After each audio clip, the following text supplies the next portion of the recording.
Hello, everyone. Here we are in the Asia Tech podcast studio having a bit of fun today. You've got me, Anne Morgan. I am the host of a brand new podcast, so I'm learning a lot. And I have been in Singapore for 9 years now. And I met these three ladies through the American Association of Singapore. And the person responsible for that is you, Jen Wood. It is me. Your husband blames me quite regularly for that experience. But yes, and I think it's quite funny to have your accent and to say the American Association, which I think is one of the great things about the association, is that it is very encompassing. That's true. When I was applying for the job, well, when I say the job, I found a job through the Careers Resource Centre for Excellence, and it was for an events manager, maternity cover. And the response I got from people when I said I was going to apply for it was, why, you're not American. But hey, and Alka, you are also, I believe, not American. No, I'm not actually. Well, I've got an eclectic background, I'd say. British citizen, born in Hong Kong, parents from the north of India. Now I live in Singapore. Then I also was hired by Jen Wood to work with the American Association and head up the Career Resource Center. That's where I met Anne Melinda, who's wonderfully here sitting next to me. Yes. Yeah. And I've been here for, 16 years now in Singapore. And it's been an amazing journey. I've met a lot of international people through CRC and the American Association. And it's actually quite diverse, very different from Hong Kong, although when I came here, I thought it was very much the same. But in a lot of ways, it's actually very different as well, culturally. The language, a little bit, although I speak Cantonese, but they do use Mandarin here. Mm-hmm, yeah. So, yeah, it's really quite interesting. What about you, Melinda? I'm What the do you newbie. think? I've only been in Singapore for 6 years compared to you guys, right? So a lot of people come here thinking they'll be here for 2 years, and we're still here, and we have no intention of leaving anytime soon. And like you guys, I all worked at the American Association. I got wrangled into it and loved it. And I am American. I'm kind of a boring background. I grew up in a tiny town in Texas, and then I lived in New York for my career, and then we came here. And I love Singapore. I never really thought we were coming here. I thought we were going to London, and then it was kind of a switch pitch. And I think Singapore is an amazing place to live. Really do. And you guys are great. Yeah. I mean, we were the same, actually, in that I never thought we would leave the UK. I was born in... My parents are Irish. They were going to move to Sydney, and at the very last minute, they decided to move to Manchester. Mm-hmm. Thanks, Mum and Dad. Ooh, what a choice. Yeah. So I left Manchester as soon as I could. I lived in London, lived in Oxford, and one day my husband just walked through the door and said he'd been made redundant. That was 9 years ago. He made a couple of phone calls, and somebody said, I've got a job for you in Singapore. And, 3 months later, we were living here. It happens fast. Yeah. It does happen fast. I had not quite the same experience. I also had never planned to live outside the United States. It was never part of my plan. I hadn't planned to be married either, and that happened first. And then Singapore happened. My husband was offered a job, and he came home, and he says, hey, I've been offered this great role in Singapore. We should go there. And I, being a very typical American, I said, but I don't want to live in China. Oh, yeah. Yeah. Mm-hmm. I said, very typical American. And he says, oh, baby. And, 12 and a half years later, couldn't imagine having moved anywhere else. And the opportunities that came with this were surprising. It was not remotely the life I thought I would live as an expat. And thank God for that. Thank God it didn't turn out what I thought it was going to be. So, Jen, what did you think it was going to be? Well, again, I thought it was China, so I didn't have all that great of an understanding of what it might be to be an expat. But I got here, and I had worked in IT services, and I'd worked my way up to a director, and I was quite successful in the U.S., but then I found myself in Singapore with no network, no trade publications, and nobody would talk to me. I mean, nobody would talk to me. Mm-hmm. And you're early 30s, you've worked really hard, you've built your career, and then you get here, and suddenly nobody wants to have anything to do with you. So it was a time for reinvention.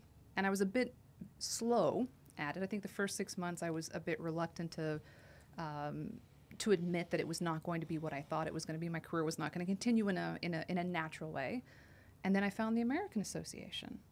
And wow, thank God I did that, because then it became a complete pivot. It became not just being a marketing director, I became a general manager, and I learned finance and accounting and legal and all these other things. That was kind of a once-in-a-lifetime experience that if I would have stayed in the U.S., I never would have been forced to change. Oh, you know, I was in the same career for 20 years. And I must admit, I was so done with it. And it was pretty high octane, sales and marketing, field sales, never a dull moment, but I was just tired. And I remember getting to Singapore and thinking, I want to work, but I don't care what I do. You know, I had and I think that flexibility, especially, for someone like me, was my savior. And I just joined things, I joined, Prime Time, I joined the Irish Association, I joined the British Association. And I joined the American Association because they had a careers resource centre. It changed a lot of lives. It changed my life in so many ways. And just getting that first opportunity was the springboard to many other things. And I think I just went through the list of jobs. And, when I got to the one for the events manager, the fact that I didn't have an events background, didn't matter. I just thought, you know what, I've got some transferable skills. Yeah. I'm going to throw a bit of optimism into this. I'm going to say a few prayers. And then, when I got that phone call, Jen, I can't tell you. You charmed your way in. You were right. You did not have on paper, but then you came in and you had that attitude. And I thought, it's a 3-month maternity cover. I like this woman. She's going to fit in with this team fantastically. And she did. And, I think attitude is a big part of it, too, because your attitude, whether you're going to go after a job or going to move somewhere like Singapore, has everything to do with everything. So, for example, when we moved here, I was chomping to move somewhere else. I had had a big career in the U.S. I had been in broadcasting, and I didn't want to do it. I wanted to have children, so I stepped out to have children. And then getting back in was going to be hard. And to reinvent myself there felt like a defeat somehow. But coming here, getting to reinvent myself felt like I was going on to something else and moving on to something bigger. And because I have children, I found it easier to make friends. And I said yes to everything, but I also had friends through my children through this activity. I mean, I literally joined everything, things I'd never would have ever done before back home I did here. And it was great. It's been, honestly, a really amazing experience. I've learned so much about myself because I said yes. I'm starting to learn to say no now. It's taken a while. That is the flip side. And that was one thing Anne has done amazingly well, was she's always said yes. It's that can-do attitude. It's that spirit of, look, I may not know exactly what I'm doing just yet, but I'm going to figure it out. You always got in there and did it. And I find that so admirable, and I think that's what a lot of expats when they first get here have to do. You have to get outside of your comfort zone, because if you were supposed to hang out with all Americans, you should have stayed in America. So, it's about getting out there and trying new things, meeting new people, and expanding your horizons. Yeah, I agree. I agree as well, because I think when I moved here, my kids were very young, and I'd been out of the workforce working full-time, and I was also in the corporate HR arena, and had been working part-time on a consultant basis in Hong Kong. Came here, thought, I don't know if I'm going to get a part-time job. And then again, here it is, the Career Resource Center with the American Association. At that time, Miriam was around. I attended one of her workshops, and then she convinced me to apply for the job. I did, met Jen, and, the rest is history, as they say. You were there a long time. Yeah, it was, and it really changed my life, because I thought that, being able to sustain being a mom, also working, it's quite tough. I mean, Melinda, tough. you it's know really that, right? tough. Yeah, it's hard. And, for me, the American Association wasn't my first job here, but it was my first full-time job after having children. And, I walked into the door to interview to be the events person, because you were leaving and I was coming in. So, but they talked me into running the paper, which was a good fit for me, but I didn't see myself as a print journalist. And I've kind of reinvented myself that way. And, it's been good for me. I always think of print journalists as real journalists and television journalists as fakes. So I've been surprised to do well in print. It's fun for me. But the American Association, again, gave me that opportunity to do that. We sound like a commercial for the American Association, which we don't want to be, because truly it's not just that, but it is finding your niche or your group or your support system when you move. And that can be different for everybody depending on who you are and what appeals to you? Yeah. Yeah, and I think as well, there's a lot. Singapore is a very small place with a load of, there's lots of learning opportunities. There's lots of events going on. It can be a little bit overwhelming at times, and I know people do come up against a lot of brick walls because of, employment passes or immigration status, etc. But I think if you are creative, flexible, and prepared to have a go, I have been completely overwhelmed with how many opportunities people have given me, that really either I wouldn't have sought in the UK or I wouldn't have been given. And I think a really good case in point is the fact that we're sitting here in this studio today, and the guys here have been incredibly welcoming. I sometimes think, what would a middle-aged woman, Let's not put do. labels on it. No, but you can't. Happy birthday! It is my birthday today, and no, I'm not going to say how old I am, but it's there are things that you can do if you've got a little bit of spirit and a little bit of adventure in your heart. And the other thing is, it's the things you can do, but also the people you do them with. Yes. So, So at true. home, I hung out with Americans, and I moved here determined not to. And then I worked at the American Association, and my kids are in a British school, and most of their friends are from countries all over the world, and my kids would not have grown up that way. And then, like the Girl Scouts, U.S. Girl Scouts, I actually have friends from all over the world, including Singaporeans. So even though it seems like that's a very American thing to do, the truth is it's very international, and the schools are international, and my friends at the American Association, very few of us were actually Americans working there. We were from all over, and it's cool. I love that aspect of living in Singapore. Yeah. But it's building very that true. network. I think that's what people need to start with, is to find people that they genuinely like, to spend the time and to build those relationships, because it can be very isolating in the beginning when you first get here. You need to start forming some of those relationships early, because that's also where opportunities do present themselves, because so-and-so knows somebody who knows somebody else. I think it is about forging connections. Yeah, true. And I think that one of the advice I would give, because I've seen this so much with the people I've worked with, especially when they're coming back to the work after having had kids, is really thinking about reframing your situation.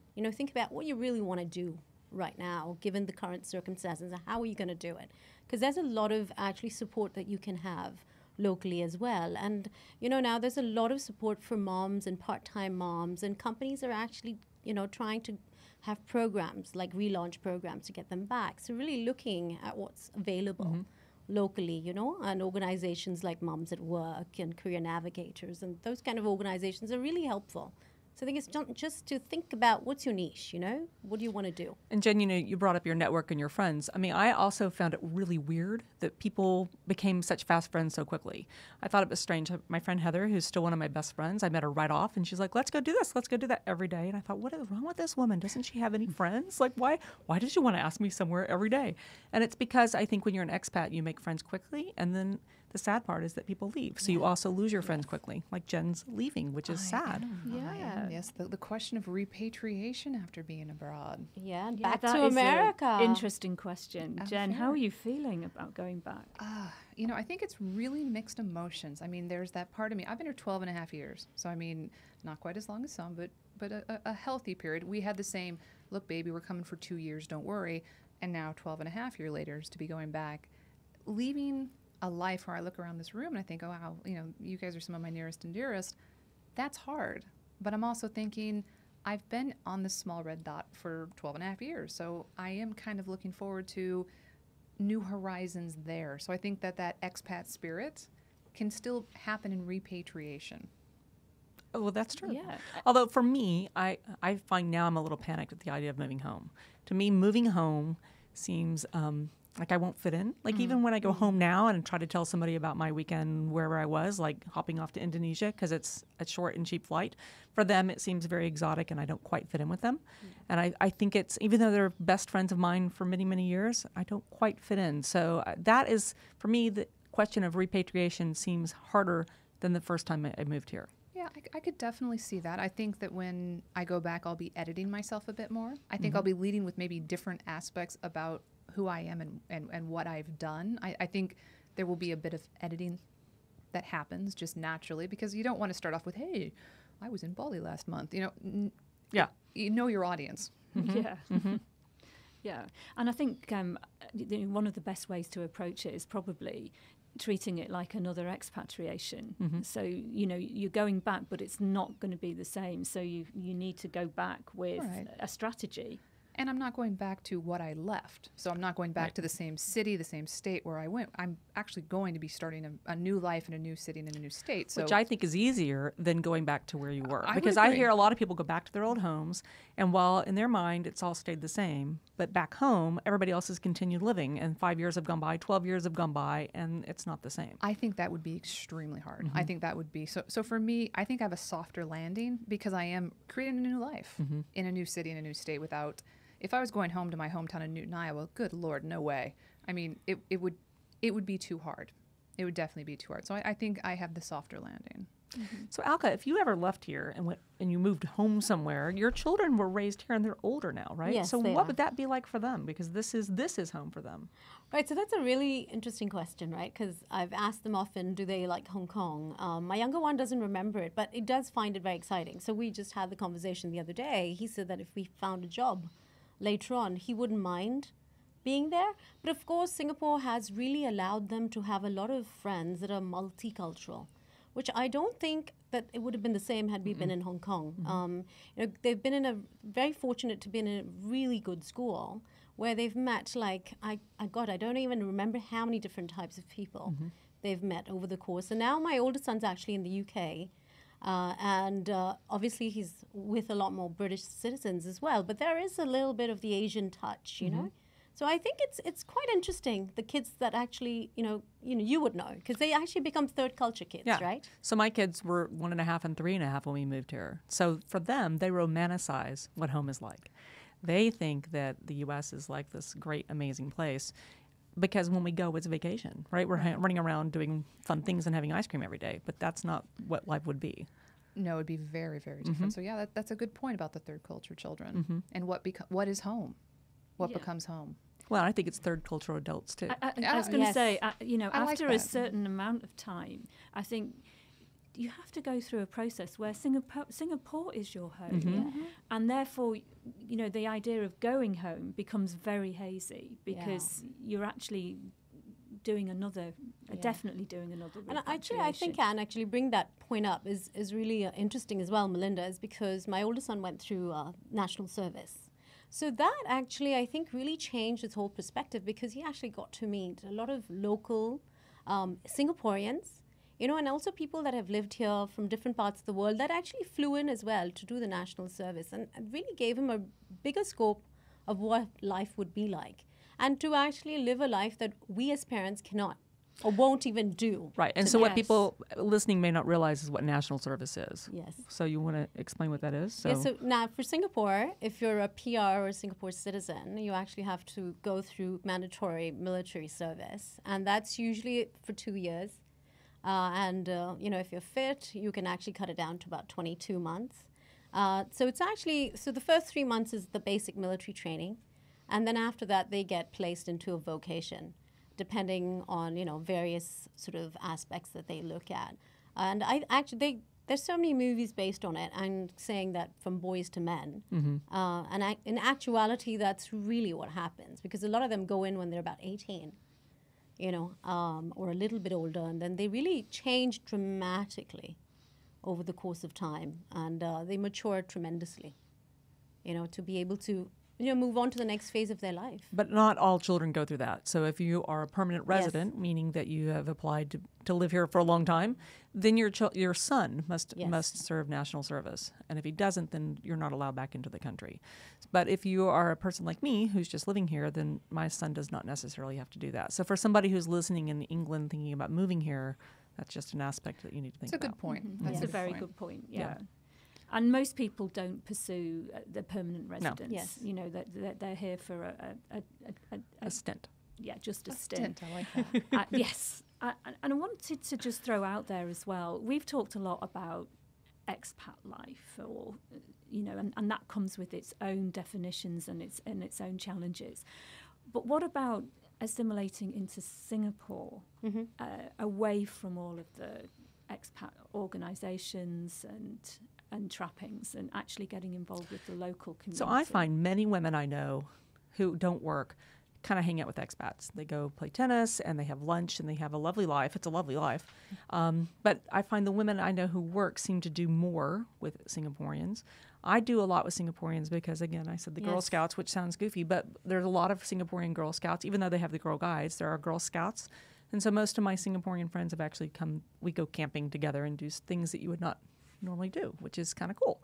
But I find not many people I know are friends with many Singaporeans. You know, it's funny, actually, because I've met a lot of women who don't work recently, but what I find that they're doing a lot of is getting involved with charities. Yes, that's true. And with things like Friends of the Museum, where you are meeting a real cross-section of both local and and international communities who are coming together because it's a very small place. So there is a bit more of a hybrid situation going on.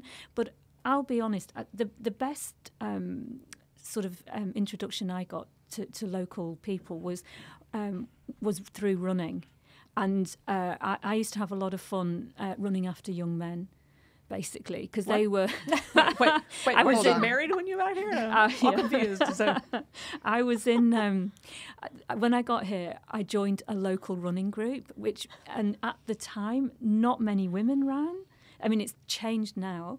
And they ran faster than me. So I had to keep up. I mean, and it was like, come on, get glad you clarified going. that. Yeah, that's My husband is really glad you clarified that. Yeah, we had, and then Alistair started to run actually, and that was one. And there's nothing like running because you can just talk about stats. You can, everybody's the same. Yes. But but it was great, to talk about things like Manchester United and. I know, don't even get there. Yeah, don't even go there. But you had a bit of currency. But they couldn't believe that I was running at my age. That was they thought that was hilarious, and and still had ambitions to run faster. So we had a lot of banter. And It's actually an inspiration, Anne. Yes, I don't think they quite cottoned on to. You're our inspiration. Cottoned on to that. We'll be running after you. Yeah.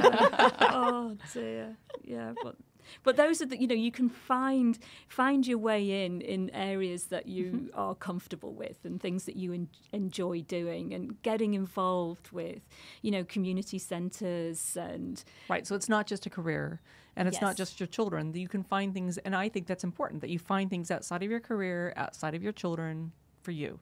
So whether that's joining a women's group or whether a running group, that would not be my choice. But I'm not running after you. But if if you find something you like, there are people who go on like cultural tours here. They do, everything. People who travel together. Part of the thing I like most about expat living is travel. It's so easy to travel from here, and I think that's people like it because when are you going to be here again that you can pop off to Bali for a weekend? Absolutely. I totally agree that. Being here 16 years, it's just strategically, it's like the best location. And that becomes the thing people also can always have a conversation about. You can always, oh, hey, you've been to Bali. Oh, I was in Bali and had this great experience.